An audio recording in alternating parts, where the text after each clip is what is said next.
Hello friends! Today you are going to take the story structure that you should have finished yesterday and create a paragraph about it. So what I want you to do first is look at your characters, the settings, and the plot.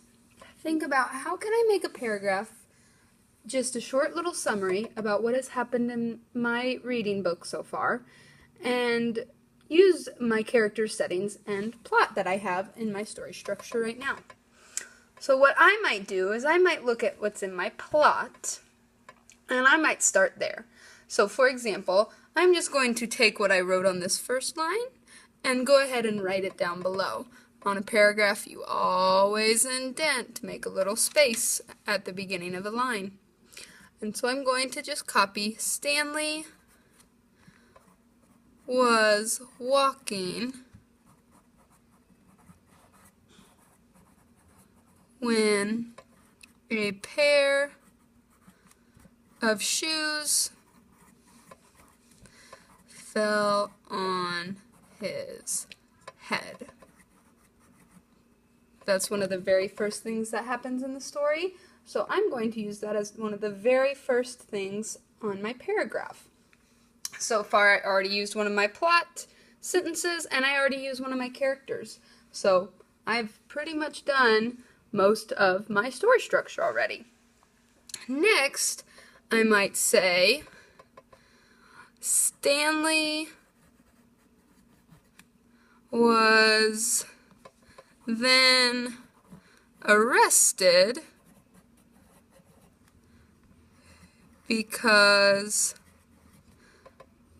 the shoes had been stolen. I changed my sentence from my plot section up here just a little bit to kind of tweak it to make it sound better in the paragraph. And so I already have my two plots done. Last time in my video I told you that I didn't write down more plots simply for the sake of time. You, however, should have 4 to 5 bullet points on your plot. Since I have read this story, however, I will go ahead and continue on in my paragraph.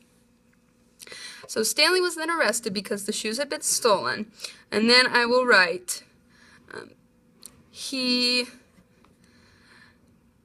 has to go to Camp Green Lake for his punishment. If I would have kept going and added more to my plot, this sentence may have been one of the sentences in my plot.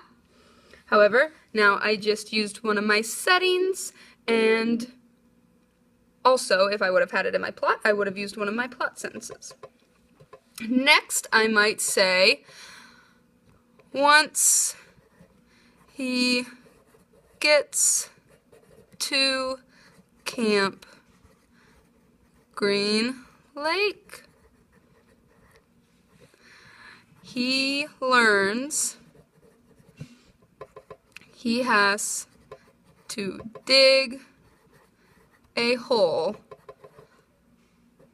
in the desert every single day. So, again, I didn't have that sentence up in my plot, but if I would have continued going, I would have had that. And so I'm just taking straight from my plot and making my little summary about the book I'm reading. I'm going to add one more sentence because a good paragraph has 5 or more sentences. So for my last sentence, I'm going to say, along the way, Stanley meets lots of interesting characters and has to solve a mystery too. And I'm going to stop because if I were to add any more, then I would give away some of the crucial information. So I'm just writing a brief summary. I had 5 sentences in my paragraph. That's what I should see on yours. All right, go ahead and start writing.